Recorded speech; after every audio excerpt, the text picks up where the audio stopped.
विपक्षी एकजुटता की तिथि तो तय हो गई है, लेकिन नीतीश कुमार के लिए ये तिथि कहीं ना कहीं काफ़ी मुश्किलों भरा हो रही है। इससे पहले भी 12 तारीख को तिथि तय हुई थी, लेकिन उस पर कई लोगों ने असमर्थता जाहिर की और डेट आगे बढ़ाना पड़ा है। इसके साथ साथ नीतीश कुमार की नीतियों को लेकर के और नीतीश कुमार के फॉर्मूले को लेकर के भी चर्चाएं खूब हो रही हैं। नीतीश कुमार और कहा जा रहा है कि लालू प्रसाद ने बैठ करके जो फार्मूला बनाया है, वो फार्मूला लालू प्रसाद ने तो एक्सेप्ट कर लिया है। इसके साथ साथ अभी कई दलों को उस फार्मूले पर अपनी सहमति देनी है। नीतीश कुमार का फार्मूला हमने आपको कई बार बताया है कि क्या है, लेकिन अब नीतीश कुमार के फार्मूले को निरस्त करते हुए, उसे कैंसिल करते हुए, जिस तरह से ममता बनर्जी ने एक नया फार्मूला दिया है और अपने फार्मूले पर काम करने की बात कर रही हैं, आगे गठबंधन को लेकर के चलने की बात कर रही हैं, वो काफ़ी दिलचस्प हो गया है।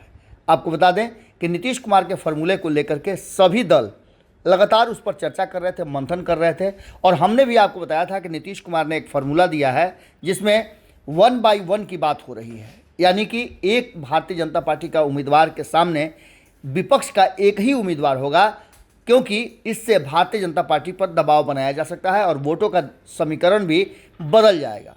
क्योंकि हमने आपको बताया था कि भारतीय जनता पार्टी 40% के आसपास वोट ला करके केंद्र की सत्ता में 303 सीटों के साथ काबिज है, लेकिन इसके पीछे और भारतीय जनता पार्टी के इन लैंडस्लाइड विक्ट्री के पीछे भी एक कारण है कि विपक्ष हमेशा बिखर करके चुनाव लड़ता है। नीतीश कुमार ने इस फार्मूले को लेकर के तय किया था कि वो 162 यानी कि 3 राज्यों को मिला करके भारतीय जनता पार्टी को सत्ता से रोकने का पहला काम करेंगे। उसके बाद देश भर में वो अलग अलग राजनीतिक दलों से अपनी कहा जा रहा है कि गठबंधन की यात्रा शुरू करेंगे।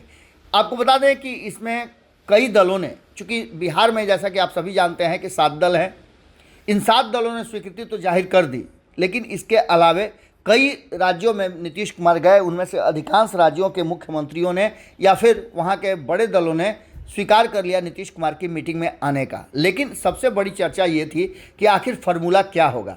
नीतीश कुमार का फार्मूला काफ़ी लोगों को पसंद आया और कई लोगों ने नीतीश कुमार के फार्मूले पर काम करने और उस पर चर्चा करके आगे बढ़ने की बात कही भी।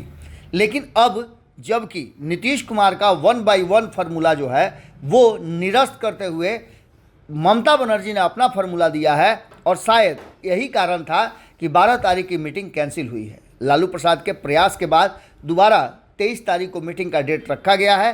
ललन सिंह और तेजस्वी यादव ने इसकी घोषणा की। उन्होंने ये भी बताया कि लगभग 15 दल इस बैठक में शामिल होंगे, जिसमें 7 दल तो बिहार से ही हैं। इसके अलावे आपको बता दें महाराष्ट्र भी शामिल हो रहा, महाराष्ट्र की 2 पार्टियाँ।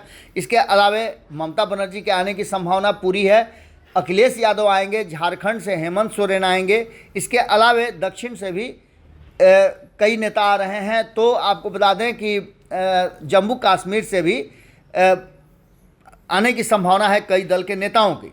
इन सब के बीच में आपको बता दें कि नीतीश कुमार का जो फार्मूला था उसको किनारे करते हुए ममता बनर्जी ने मीटिंग में आने से पहले अपना फार्मूला बताया है, और उन्होंने ये फार्मूला दिया है कि जो जीता वही सिकंदर, यानी कि जिसकी जहां जीत हुई है और जिसके जीतने की संभावना ज़्यादा है उसी पार्टी को वहां का टिकट दिया जाएगा। अब ऐसी स्थिति में आप समझ सकते हैं कि पश्चिम बंगाल में जो कांग्रेस अपने आप को मजबूत बनाने की कोशिश में लगी हुई है, उसकी संभावनाएं बिल्कुल समाप्त होती नज़र आ रही हैं। तो वहीं आपको बता दें कि उत्तर प्रदेश में भी लगभग स्थितियां यही होंगी और बिहार में भी लगभग उन्हीं स्थितियों का सामना कांग्रेस को करना पड़ेगा। ऐसी स्थिति में नहीं लगता कि कांग्रेस, दूसरी सबसे महत्वपूर्ण बात कि दिल्ली में भी कांग्रेस के लिए कोई विकल्प नहीं नज़र आ रहा है।